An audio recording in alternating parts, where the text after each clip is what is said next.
Mas paigtiin pa ng provincial government ng Pangasinan ang kampanya laban sa iligal na droga sa pakikipagtulungan sa iba't ibang ahensya. Ito ang inihayag ni Governor Ramon Mongico III na nagsabi na palalawakin nila ang whole of the nation approach sa pagsugpo sa iligal na droga. Ayon sa kanya, nadadagdagan ng mga programa para sa kabataan kasama na ang pagtatayo ng mga open spaces at parke para sa recreational activities habang magkakaroon din ng patuloy na suporta ang lalawigan sa mga local government units upang matulungan ang komunidad. Pinuri naman ng gobernador ang mga mangingisda na nagbalik ng mga nakuhang sako-sakong droga dahil kapag kumalat ito sa merkado, magsisilbing problema o cancer sa lipunan, lalo na sa dami nito. Naghandog ito ng tig 5,000 piso bawat isa bilang pabuya, bilang pagkilala din sa kanilang katapangan, katapatan at pagiging ehemplo sa iba.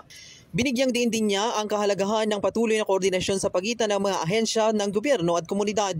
Anya, kailangan maging proactive ang lahat sa paglaban sa droga. Kahit walang nahuhuli, dapat pa rin kumilos para sa kapakanan ng nakararami. Talaga ito yung paraan nila upang dalhin inland itong mga drogang ito. And mahabang coastline ng ating lalawigan. So, ang sinasabi po natin ay yung pakikipagtulungan. Siyempre, ang frontliners natin dyan ay ang barangay, munisipyo, and then yung mga ahensya at maring tumulong ang lalawigan.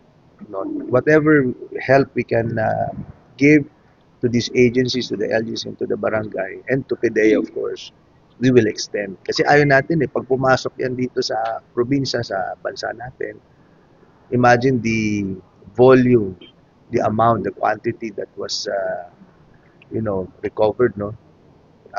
Pag yun ang kumalat sa streets natin, talagang cancer yun sa society natin. Kaya, yung aming binigay na assistance, kasi natutuwa kami, hindi nila tinignan yung halaga.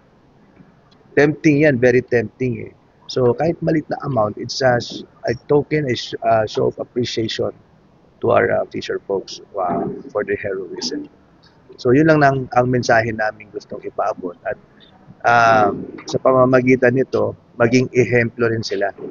Sabi ko kay Yusek kanina, I'm sure hindi ito yung last time. Mag-a-attempt at mag-a-attempt sila. Kaya kailangan may continuous na pakikipag-ugnayan sa ahensya hanggang po sa mga barangay at sa mga communities po natin. Hindi, kahit wala, dapat tuloy-tuloy yan. Kasi hindi naman yung pag may nahuli ka, doon ka lang kikilos. Hindi, dapat proactive po tayo.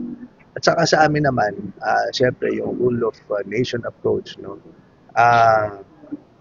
Kailangan ang LGUs din ay mag-provide ng mga alternative programs.